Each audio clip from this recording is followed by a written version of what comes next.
हनुमान जयंती के पावन अवसर पर प्रत्येक वर्ष आयोजित होने वाला संकट मोचन संगीत समारोह अपने 101वें वर्ष पर नई साज सज्जा के साथ हनुमान जी के दरबार में प्रारंभ होकर दूसरी निशा में प्रवेश कर गया। इस दौरान कुछ अलग उत्साह देखा गया। कारण था विश्व के ख्याति प्राप्त कई दिग्गजों की प्रस्तुति। यह विश्व का एकमात्र ऐसा मुक्ताकाशी मंच है जहां कला साधक व कला रसिक एकाकार हो जाते हैं। कला साधक हनुमान जी के चरणों में अपनी हाजिरी लगाते हैं और कला रसिक हनुमान जी के श्री चरणों में बैठकर स्वरामृत का रसपान कर धन्य हो जाते हैं। यह इस दरबार की महिमा।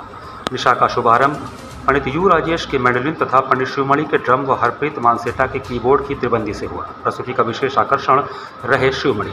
उन्होंने अपने साजों को ठोक पीट कर एक आभासी दुनिया का सृजन किया जिसमें श्रोतागण खोते नजर आए। जब तंद्रा टूटी तब ये त्रिमूर्ति मंच छोड़ चुकी थी। स्वरविहीन पहली प्रस्तुति में यू राजेश व हरप्रीत कुछ देर मात्र सहायक के रूप में नजर आए, लेकिन बाद में जब स्वरों को छेड़ा तो एक अलग माहौल बन गया। अगली प्रस्तुति में बांसुरी के पर्याय पंडित हरिप्रसाद चौरसिया ने अपनी प्रस्तुति से मंदिर प्रांगण में स्वरों की वर्षा कर दी। उन्होंने स्मिता चटर्जी, केरल विष्ट, घनश्याम चंद्र के साथ बांसुरी पर राग मारू विवाह की अवतारणा की। रूपक व तीन ताल निबद्ध गतकारी में स्वरताल की रसधारा बहती रही। इनके लिए अलग से कुछ लिखना सूर्य को दीपक दिखाने जैसा होगा। पंडित हरिप्रसाद चौरसिया के बांसुरी वादन में अंत में आरती धुन से उन्होंने अपने वादन को विराम दिया। अगली प्रस्तुति में कुचिपुड़ी नृत्य लेकर मंच पर पधारी बीना मेहुल मेहता। उन्होंने अपने सहयोगी कलाकारों के साथ कुचिपुड़ी नृत्य की तमाम विशेषताओं को दर्शाते हुए नृत्य को विराम दिया। पूरी प्रस्तुति प्रभावशाली रही। अगली प्रस्तुति में विश्वख्यात मोहन वीणा वादक, ग्रैमी अवार्ड से सम्मानित पंडित विश्वमोहन भट्ट ने अपने शिष्य पुत्र सलील भट्ट के साथ मोहन वीणा की प्रस्तुति कर श्रोताओं को सम्मोहित कर दिया। इन्होंने राग गावती में संक्षिप्त आलाप जारी के पश्चात तीन ताल में विलंबित व द्रुत लय में गतकारी कर वादन के प्रथम अध्याय का समापन किया।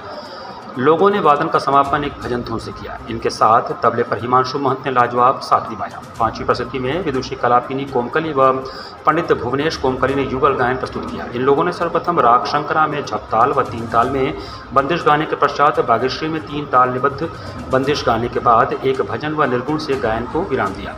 इनके गायन में पंडित कुमार गंधर्व जी की छाप स्पष्ट सुनने को मिली।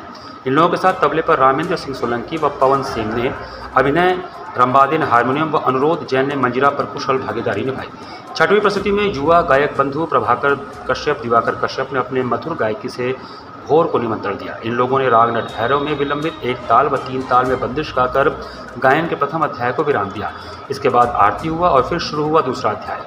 कश्यप बंधुओं के साथ तबले पर अभिषेक मिश्र, संवादिनी पर पंडित धर्मनाथ मिश्र व सारंगी पर गौरी बनर्जी ने लाजवाब संगत कर प्रस्तुति को यादगार बनाया।